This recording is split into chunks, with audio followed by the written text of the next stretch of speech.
All right. Welcome into this edition of the Milwaukee Bucks on Tap podcast. Corey Moen, Evan Bernd. Evan, how are we doing? Feeling good. On a win streak. Yes, we are. Now, those win streaks don't really compare to the other ones because we're on a win streak, yet the wins are the same. Yes.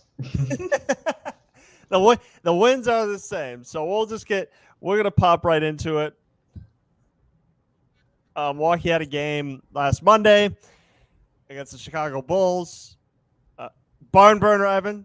Yep, I did go to that one. Yes. That one sucked. It didn't suck because we win, but I really understand what you're saying. Milwaukee had to pull it off in overtime. 133-129. DeMar DeRozan had 41 points. No Zach LaVine. Zach LaVine did not play in that game, but Kobe White did, and he scored 33. He did. So since you went to the game, what did you see in Milwaukee's performance against Chicago? Again, it was the last time they played him. They lost to him, and no DeRozan, no LaVine. And then this one, it was like, cool, the Bucks kind of started off hot. They had a little streak. I'm like, this won't last long. And then, sure, they scored almost 40 points in the first quarter, but then they gave up the 32.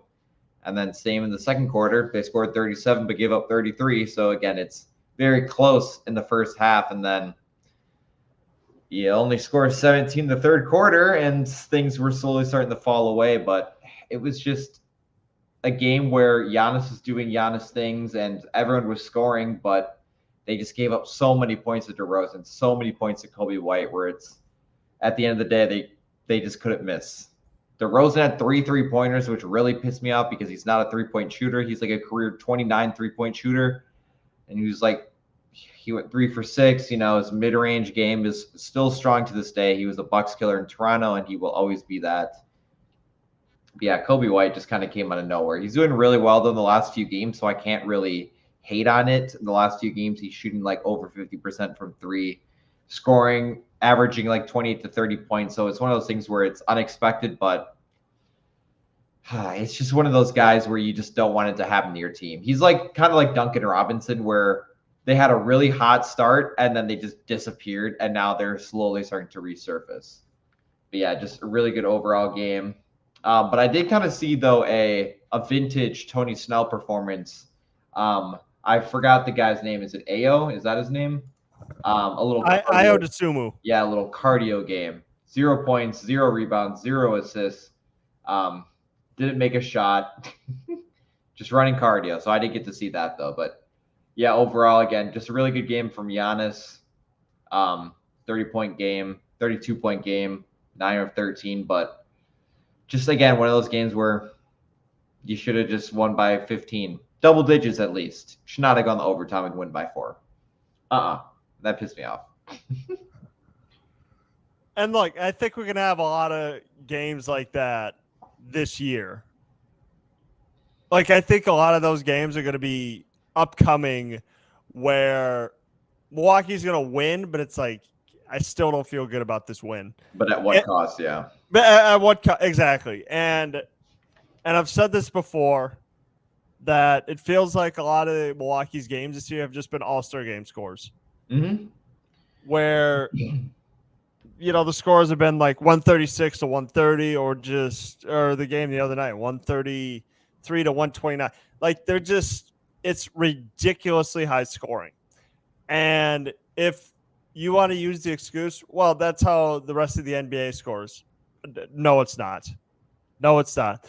There's not been, like, it's understandable if it happens once, but continuously this year, Milwaukee, like, even when they go on a run, you're kind of waiting for the other team to immediately go on a run. Yes. Like, it'll be like Milwaukee would do a 7-0 scoring run, and the crowd will get into it, and then all of a sudden the defense will allow like 8 straight points. Like, that's what it feels like this year. That you're just waiting for Milwaukee to start turning the ball over, the other team to get wide open threes, more opportunities. That's what it's been this year. And it was that way the other night against Chicago. Obviously, me and Evan will get into this in a little bit, but it was that way the other night against Indiana. It's Just the game sloppy. It's just Yeah. sloppy. And it's frustrating because it's always the Bucks get off to a hot start and you're like, oh, cool. And then in the back of your head, like, oh wait, I can't get too excited because it's going to disappear in the same quarter. It's a game of runs, and it's one of those things where the team who has more runs essentially will end up winning the game. It's not just a basket trading league. It's 7-0 run, 8-2 runs, 10-4. It's a game of runs, and it always goes usually against the Bucks' favor, or they go on a 15-3 run and they're still down by 12. And it's been all over the place this season, and this just was one of those games where it was frustrating but expected. To have a good game from the starters, or good game, I think, overall from everyone really but Campaign and Marjan, but it was just expected. And I hate that it was expected, but what I did notice, big thing though, is again, my guy AJ Green coming out strong, 4 3-pointers, 5 rebounds, 3 assists, arguably one of his better career games, I think, overall. Very decent scattered box score. One thing though, no, never mind. That's for the Pacers game. I'll wait on that one. But Lillard, again, another atrocious game. I was hoping he would hit the 3-point record, not the record, but to kind of move against Korver that game, but didn't because he shot horribly. But yep, just another good Giannis borderline triple-double game, and Bucks merely playing defense to win a game.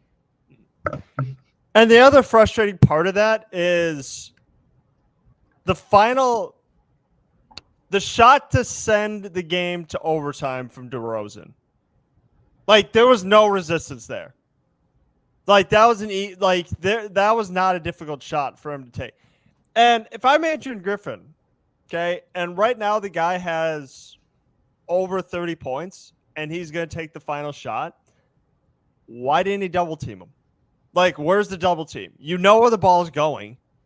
So, and Chicago doesn't have like that guy outside of DeRozan and Levine where you're comfortable them taking the shot.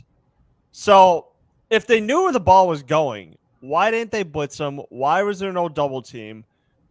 And why did DeMar DeRozan have such an easy basket to send the game to overtime? Like, it makes no sense. It legitimately makes no sense how Budenholzer and Griffin end of game situations have cost us team games. Okay, they don't double. Oh, well, we don't like to foul. Every coach does it.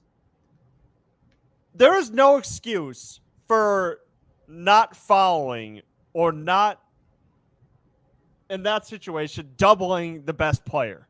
You know where the ball's going. It's so simple that it's not simple. And one of the other things is all Lillard had to do was go 2 for 2 on his free throws, and I out loud jinxed it at the game. I was with my girlfriend, and I said, well, Lillard always misses 1 free throw every game, and he hasn't missed one yet, and then he missed the first one. So I knew it was coming because he never goes 100%. He always misses 1. And then he makes the second one, then they're only up 2 instead of up 3. So it was just make your free throws, and then you don't have to be there. Or actually just control lead against a horrible team, and you don't have to worry about that. But yeah, overtime was just as garbage. Started off really slow and slowly got a couple good shots and good stops, but hey, it was expected in the end. I saw it coming. But yeah, frustrating. Yeah, the frustrating part is like Milwaukee shouldn't be having trouble with all these like teams that we should be beating by a large margin. Yeah. They're 9-15. Or maybe that record changed. They were 9-15. They have 9 wins on the year. Okay. They don't have Lonzo Ball. I don't think Caruso played in that game. Nope. They didn't have Zach LaVine. Nope. So they only had DeRozan, and he still scored 41 points. How can we consider Adrian Griffin to be a defensive guy if he doesn't know? And the other thing too, is I'm trying to think. Okay, he didn't coach him in Toronto, but he knows who DeMar DeRozan is. Mm-hmm. You mid-range guy. He took 30 shots. Him and Kobe White combined took 50 shots. You're going to know who it's going to when you have those two guys on the court. Like, I'm just trying to understand that, like, and I get it. DeMar DeRozan's a premium scorer. But if he's doing it by himself and he took 30 shots, like, who was guarding DeRozan most of that game? Was it Middleton? Was it Beasley? It would have been the two of them, yeah. Okay. And it's funny, the fact that everybody tried to slander the crap out of Drew Holiday when he got traded, that they were like, oh my God, look at Malik Beasley's steals per game. He's got 5 steals per game. He's nowhere near close to Drew Holiday. And it's funny as hell when people try to make that comparison. Oh, Bucks are getting another Drew Holiday. No, they're not. I've seen Malik Beasley defend. Trust me, he gets beat off the dribble a lot. A lot. He's not a lockdown defender. Yeah, anybody can steal the basketball.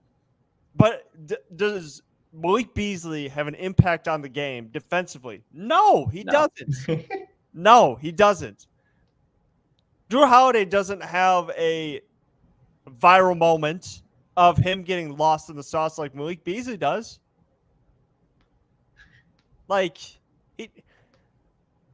It's just so frustrating that I have to keep talking about this every game. And Milwaukee's defense just hasn't improved one iota. The only good defensive game I remember them having this year was against the Hornets. That was it. Yeah, where they blew them. Yeah, they were down 13, then blew them out. I feel like I have to agree with you. I have the schedule up. Yeah, there's really no games that was the only game that they allowed a team under 100 points. And it's like, and I don't like the people who just base everything off wins, because it's just like, because the real Bucks fans are like actually mad at these wins, because it's like, okay, yeah, we're winning games, but this isn't about winning some crappy regular season game in November that nobody's going to remember. Mm-hmm. This is about, like, how are they going to look 2 months from now, 3 months from now, heading into the postseason? How are they going to look then? Okay? Because trust me, in every season, there are warning signs. Every season, there's a warning sign of, how does the defense look? Did the defense improve? You know, you got to be hot heading into the playoffs. So,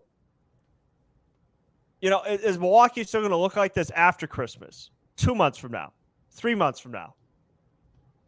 Like, if they still look like this, like, you won't be beating the 76ers of the world. You won't be beating the Celtics of the world. You barely beat the Magic. Can't even beat the Magic. You're not going to be beating those teams by allowing 130 points. You cannot do that in a playoff series. It's fine in the regular season, but trust me, everybody's weakness gets exposed in the playoffs. Yeah, it'll be I know a lot of analysts say it, but we've talked about it. Usually January is where we start judging, but these are the pre-judging of the actual judging. I feel like there's just something missing, whether it's obviously defensively, there's something missing. But even offensively, sometimes there's just times where it's, let me pull the stats back up. Like, again, I love that the Bucks have Damian Lillard. I cannot complain about that. But there are just some times where there are quotes saying, like, I'm just getting started, and then shoots 3 for 17. It's like, I'm waiting.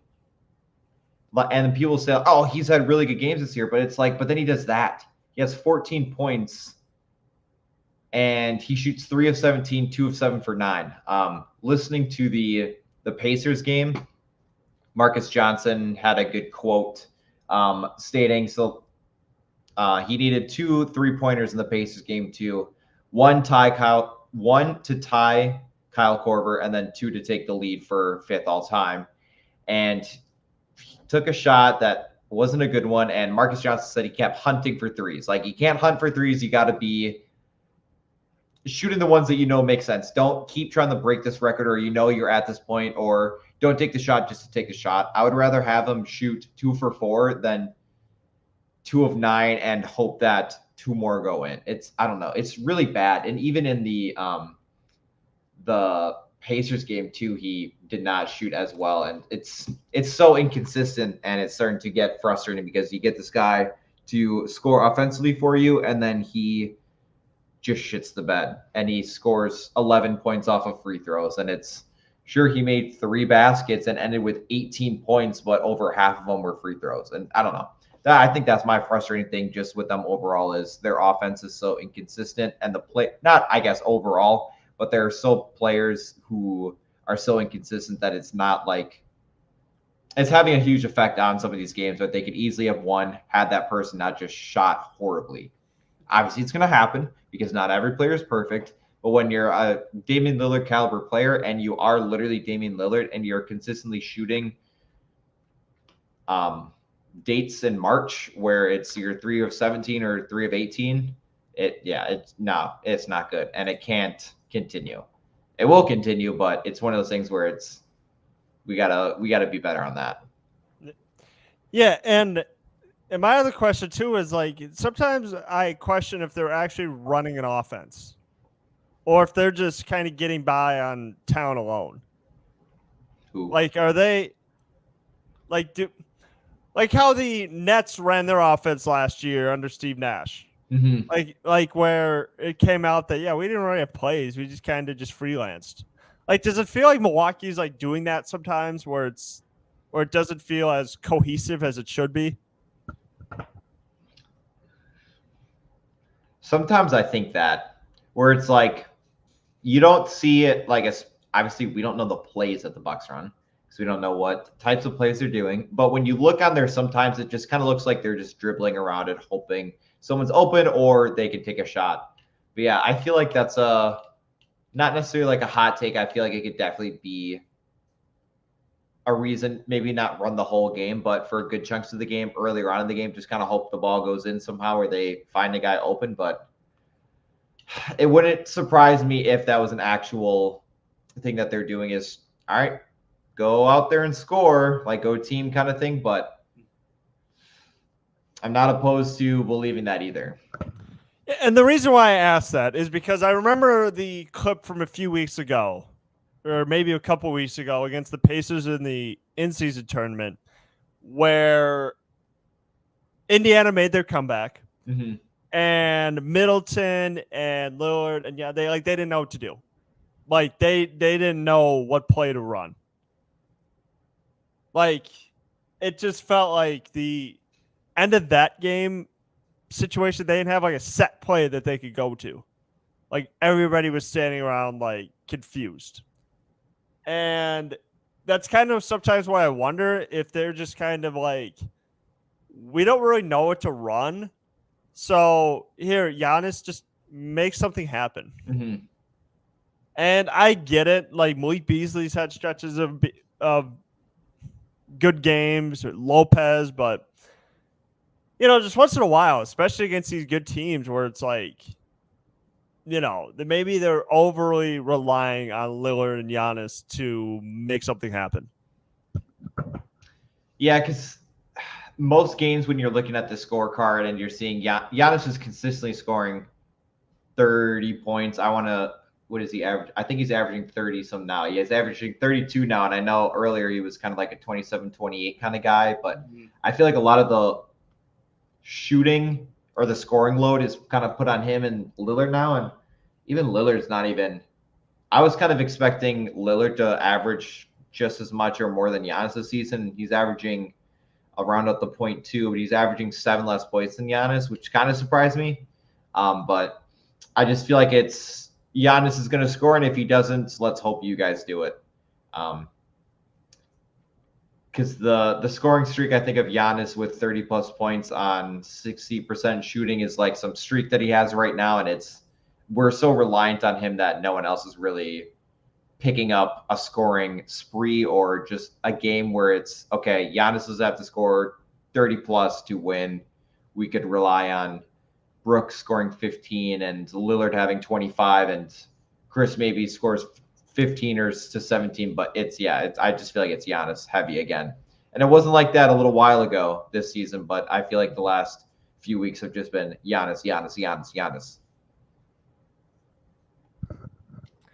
Which again is we're not complaining about it.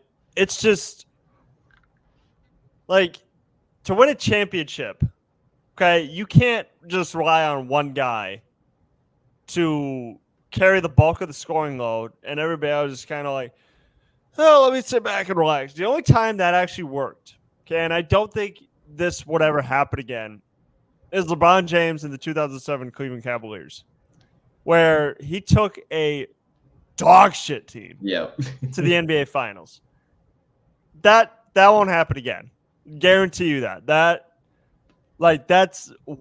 how great LeBron James is, where he could drag that team to the finals. But other than that, like Giannis, like he doesn't have that capability to do that for Milwaukee. Because in the playoffs, like how do you stop Giannis? Well, you clog the paint. And now granted, he's grown a lot since 2019. But are the role players better? Like that would be my question if as Milwaukee like makes their run. Like, do they have enough? Do they need to add more? That would be the one question I have. I feel like they'll have to add at least a consistent scorer or someone who we know is capable of scoring 10 plus points. Again, MarJon's one of those guys where I can't like necessarily be like, okay, MarJon's going to play 15 minutes and I know he's going to score 8 to 10 points. And at this point, I feel like I don't really think he's going to be able to. It depends on the plays around him that's going to allow him to take a couple shots. But there are some games where, like this one specifically, he played 13 minutes but only took 2 shots. He made one of them, but he's at a point where he's not getting the shots that he would need to take in order to be that kind of person.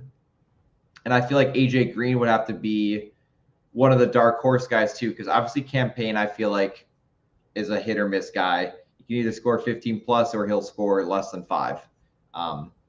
But it's one of those games, or one of the things where they're going to need someone who can score consistently, someone who they can rely on, and it's not going to be someone who they're hoping can score, like, oh, give MarJon more minutes and he'll score more. And I necessarily don't believe he will at points. There are spurts where he kind of shows promise, but then there are times where he's just shooting the shoot and he'll go like 2 for 7.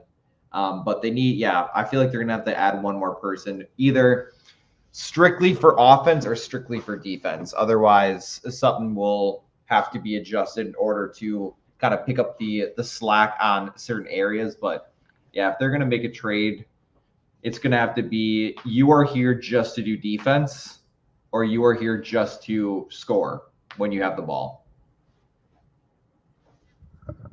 Yep. So moving on to the next game. Oof. So Milwaukee did get its revenge on the Indiana Pacers.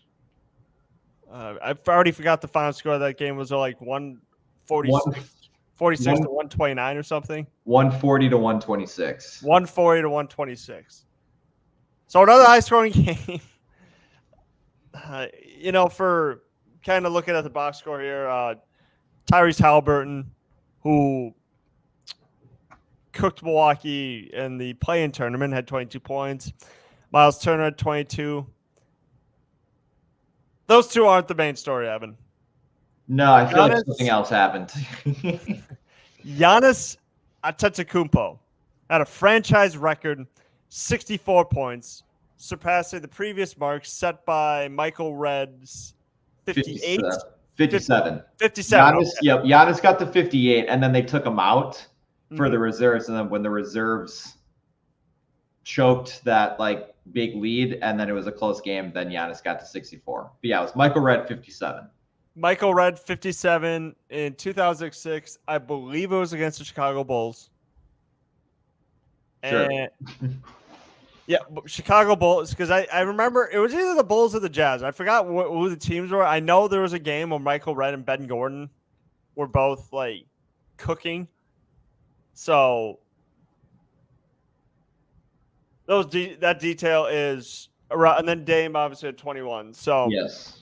what did you see in Milwaukee's performance against Indiana? That was a legitimate dogfight. They were chippy in the beginning of the game, and then it just kept escalating. It really started when Tyrese had, I don't know if it was when he dunked on MarJon and then was getting all like pumped up and shit, and then Giannis kind of gave him a little check in the shoulder, or shouldered him kind of right in the face. That looked like it hurt. I don't know how these guys get up after these things. That would have killed me. But when they show it, it was a dogfight, and it was one of those games where Giannis. I felt like the Bucks had to win this game. They can't keep losing to the freaking Pacers. They used to dominate the Pacers every time they play them. They still do well. I would say Giannis overall always does well against the Pacers, win or lose. This was his third 50-plus point game against the Pacers. And I remember the last few years, even I want to say the last 7 or so years, Giannis is always dominating the Pacers. So this was a must win. They've beaten you 2 times. They knocked you out of the play-in tournament. Or sorry, not the play-in tournament, the in-season tournament. And Giannis is just deciding to kind of go off. But I really saw just a lot of Giannis scoring because he had 64 points. But I saw a lot of chippy plays that I feel like helped build momentum with the team overall. A lot of Pacer offensive turnovers that kind of led the Bucks to start a little run. I know Malik Beasley got in the mix of kind of allowing the Pacers to turn the ball over. I know MarJon was. I know Campaign was. I felt like everyone was scurrying around to get the ball no matter what the situation was. And I feel like it helped boost some sort of momentum to kind of help them take on a lead. They went down early, shocker, but were able to kind of come back and win. Really kicking into the third and fourth quarter. Giannis, I know, had 27, I think, in the fourth quarter, 26 or 7, but just a dogfight. And I feel like a lot of them were just working together in order to kind of take this win. It wasn't, obviously, Giannis scored 64 points, but I felt like Giannis was helped in order to score 64 points. It wasn't just, I'm going to do it myself and kind of go from there, but it was a full team effort. But it's a lot of technical fouls, a lot of ejections. Not a lot of ejections. There was 1 ejection, but just technicals in general was through the roof. There was 7 or 8, I think, that game. Bobby had 2, was ejected. Giannis had 1 early. A couple guys on the Pacers had 1, but yeah, just an overall good, fun dogfight game that I felt like is a kind of starting to be a little rivalry between the Bucks and the Pacers. Why do I want to have a rivalry against the Pacers? But they're on the come up. They're doing better. Tyrese is their guy. Again, I like Tyrese Halliburton. He's from Wisconsin. Sometimes he annoys me with kind of how he acts, sometimes thinking that he's already an MVP and like has won it all. But come on, man. Some of the things he does, I see, it's like, all right, you can't be doing that quite yet. You haven't gotten there yet. But it's a good game, I think, overall. I've heard for the Indiana Pacers, the Memphis Grizzlies of the East.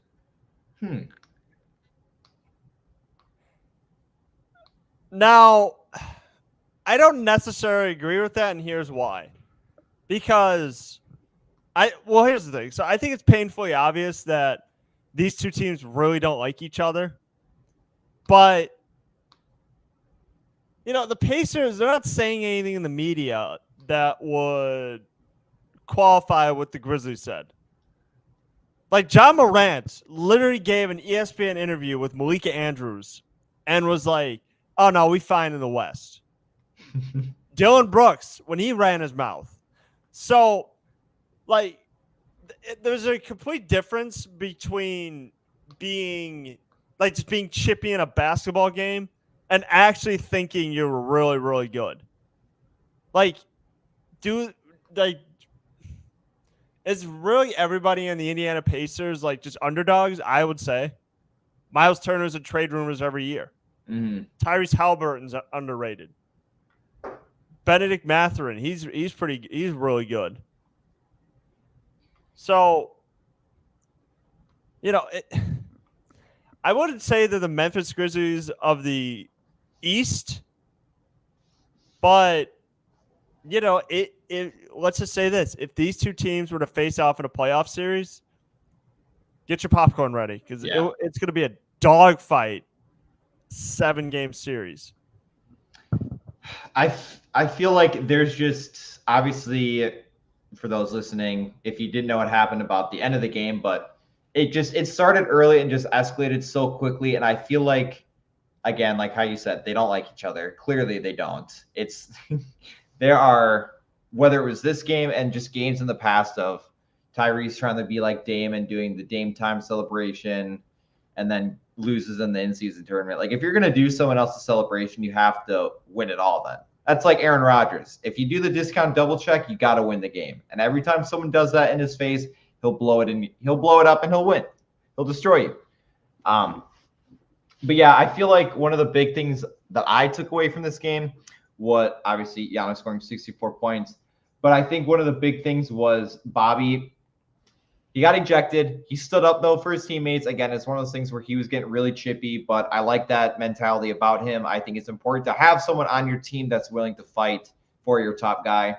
Kind of like Brooke last year. I know we've mentioned it earlier this season about I'm not going to let him do that to you, the fouls from last year, but I think they're all starting to click more. They just have to click in a way of winning games. Obviously, they won this game. Obviously, they won the game against the Bulls, but there are ways where you can click and win a game that wasn't really a good win, but there's ways that you can click and it meshes for the whole game and you feel comfortable with that win.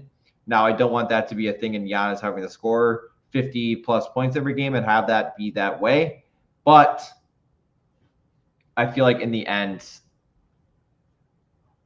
this was one of those games where I hope they take it from here and kind of use that momentum, use the physicality I think they had against the Pacers and just have that mentality for every single game.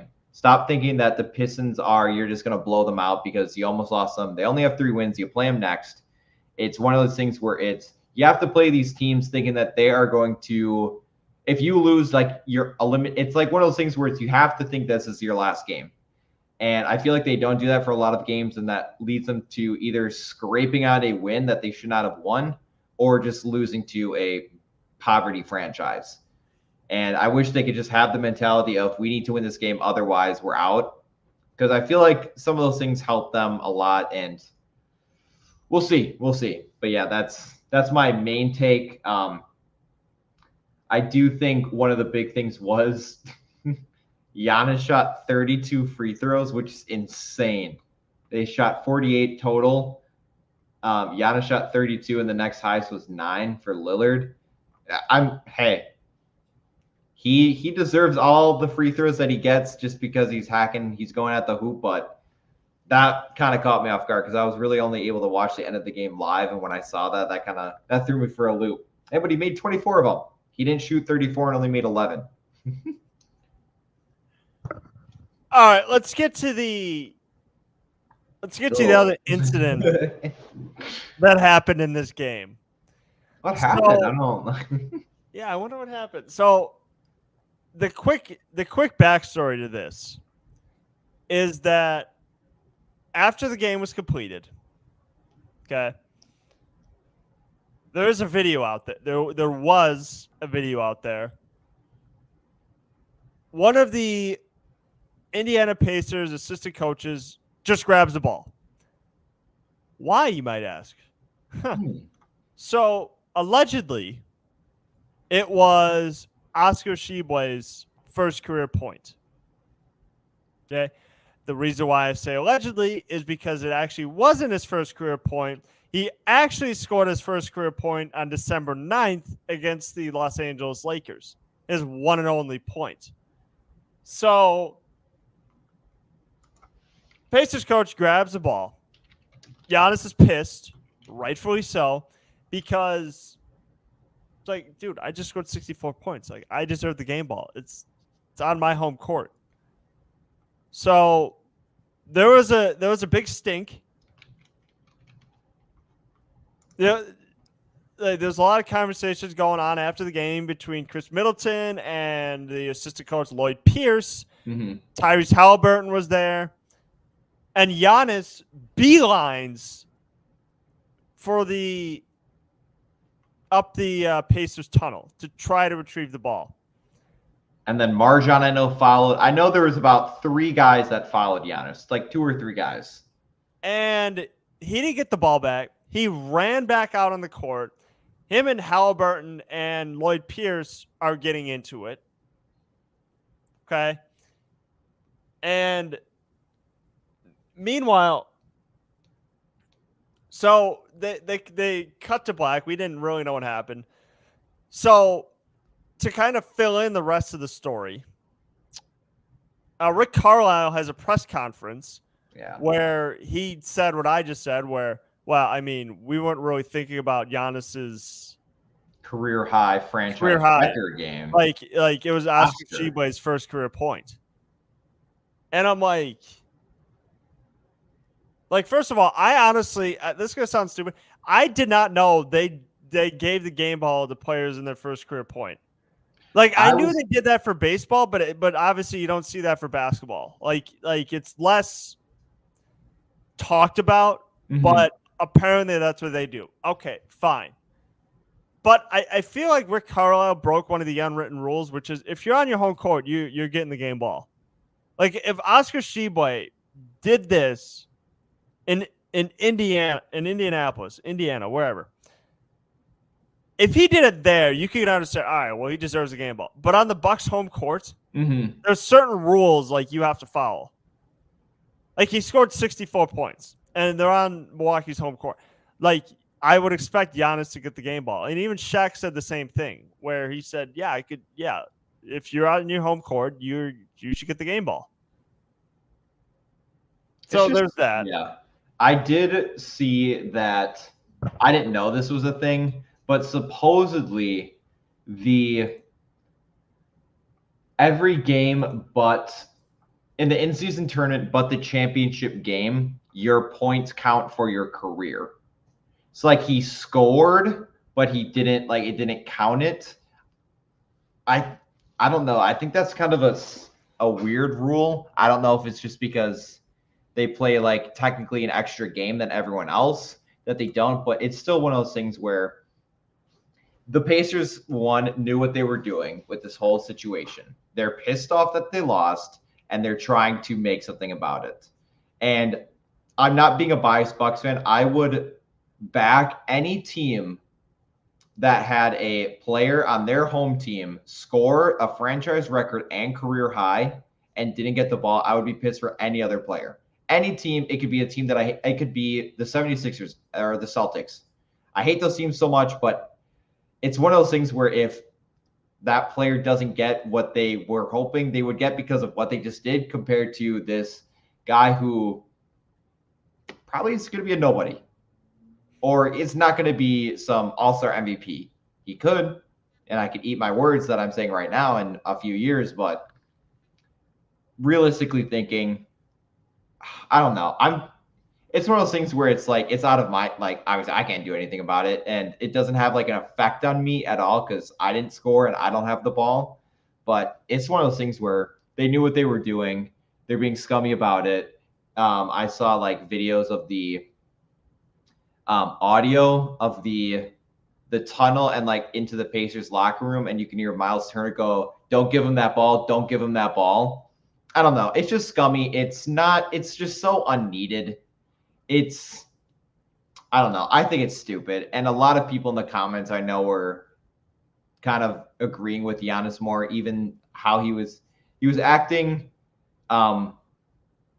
very, I don't know. He was very aggressive. If you've seen the videos, you'll see him pointing at the coach, at Tyrese, and just overall. But come on. At the end of the day, you scored 64 points. You have a franchise record. You won the game.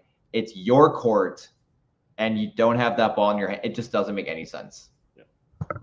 And look, I said it was dumb for both teams. That's exactly what I said. I said that Giannis shouldn't have made a beeline for the tunnel because at the end of the day, it's it only takes one because emotions are still high. The game just ended. Like I didn't know what Giannis was gonna do. Like I know he's not like a fighter, but you don't know. But yeah, Like he can be aggressive when he needs to. yeah, like he's like athletes are prone to like being aggressive and losing their cool. And I didn't know what was gonna happen. I didn't know if Giannis was gonna like if he was there for too much longer, if he was gonna get suspended. Like I don't know, but it would have been dumb to like. And I think that's why they went after, because they're basically it's dumb to do that. Okay, like I understand he deserves a game ball, and who knows if he would have gotten it back. But still, like you just can't lose Giannis for any length of time due to that incident. Yeah. What the Pacers did, shitty. Like they should have done it. Like, especially since it wasn't his first point. Like that's the whole thing. It wasn't his first point. So, and then Rick Carlisle was crying after the game, saying, "Oh my, my GM got elbowed in the ribs. I think the bruise." All right, cut it out, dude. Jesus. Like who's elbowing someone's general manager in the ribs? Yeah. And why is the general manager getting involved in like that aspect of it didn't make any sense. That my GM got elbowed in the ribs. What? I don't. It's petty. It's just at the end of the day. Again, we can't do anything about it because we are just fans. But at the end of the day, I feel like both teams are wrong. Bucks, again, like you said, should not have ran after. Pacers should not have taken the ball immediately after the game for a useless thing. He didn't. Yeah. Both teams, I feel like, were in the wrong. Do I feel biased and the Pacers are more in the wrong? Yes. But at the end of the day, it's one of those things where it is what it is. It happened. Now they're just going to have to prove it again more the next time they play the Pacers, which I'm assuming will be away. Yeah, they don't play. Oh, no, that's something else. They don't play them until January 1st. So weirdly enough, that's already a few weeks away. I don't like that that's a few weeks away. But yeah, they play January 1st, New Year's Day at 7 p.m. in Indiana. That's a game where win the game, Giannis scores 65 points, and take the ball away from them and watch them cry. And to put a bow on this, so Giannis said after the game that he got a ball, but I think he knew it wasn't the game ball. Yeah, he didn't feel like the ball. So they tried to. That's what makes the story even more funny. The fact that a player who had been handling that basketball, the whole game, he would they tried to like a decoy. The image of like someone just like getting the ball from like one of the racks. Yeah. Here, Giannis, here's the game ball. Sorry about that, man. Like, how stupid do you think he is? Do they not think like Giannis is going to be able to tell the difference between the game ball that he used all game and just like some regular crappy ball? Like the recess ball that's all like shredded up. Yeah, here you go, Giannis. Sorry about that, dude. Our bad. So someone just grabbed a ball from like the back or just like, here, Giannis, here's the game ball. Are you happy now? Can you let it go? Like that's what it was. Oh, Jesus.